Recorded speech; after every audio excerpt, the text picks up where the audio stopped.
আসসালামু আলাইকুম। ইউরোপের মধ্যে এমন একটা দেশ আছে যেটা ন্যাটো এবং সেনজেনের মধ্যে অবস্থিত, যে দেশের মধ্যে আসতে আপনার আইএলটিএস লাগবে না। ইভেন হচ্ছে ইউনিভার্সিটিগুলোতে হচ্ছে আপনার বিফোর অফার লেটার কোনো অ্যাপ্লিকেশন ফিসই পেমেন্ট করতে হয় না। সো বিষয়টা কেমন? খুবই সুন্দর না?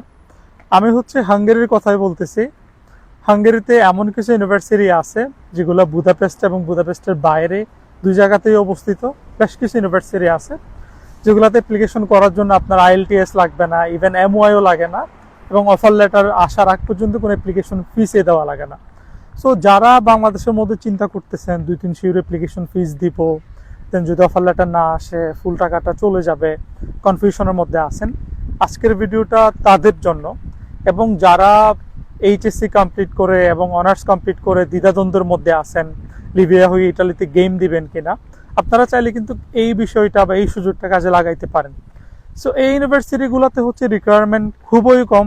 এসএসসি এবং এইচএসসিতে যদি 3 পয়েন্ট থাকে আপনার, আপনি ডিরেক্টলি ব্যাচেলরের জন্য অ্যাপ্লাই করতে পারবেন। অথবা হচ্ছে যদি অনার্সের মধ্যে যদি আপনার সিজিপিএ 2.5 থাকে, আপনারা কিন্তু মাস্টার্সের জন্য অ্যাপ্লাই করতে পারেন। ঠিক আছে? সো ফেব্রুয়ারি ইনটেকের হচ্ছে অ্যাপ্লিকেশন একেবারে লাস্টের দিক দিয়ে, সিট লিমিটেড।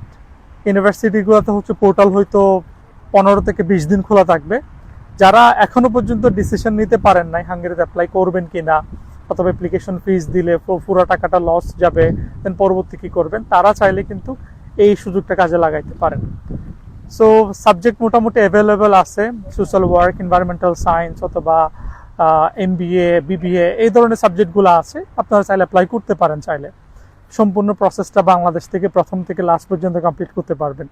সো আমাদের কন্ট্যাক্ট নাম্বার দেওয়া আছে, অথবা অফিসের লোকেশন আছে, আপনারা ডাইরেক্টলি অফিসে যেয়ে কথা বলতে পারেন, অথবা চাইলে আমাদের সাথে কথা বলে আপনি ফার্দার প্রসেসটা কন্টিনিউ করতে পারেন। সো আর নয় হচ্ছে লিবিয়া দিয়ে গেম, এখন চাইলে আপনি বৈধভাবে ইনশাল্লাহ ট্রাই করতে পারেন। আল্লাহ হাফেজ, আসসালামু আলাইকুম।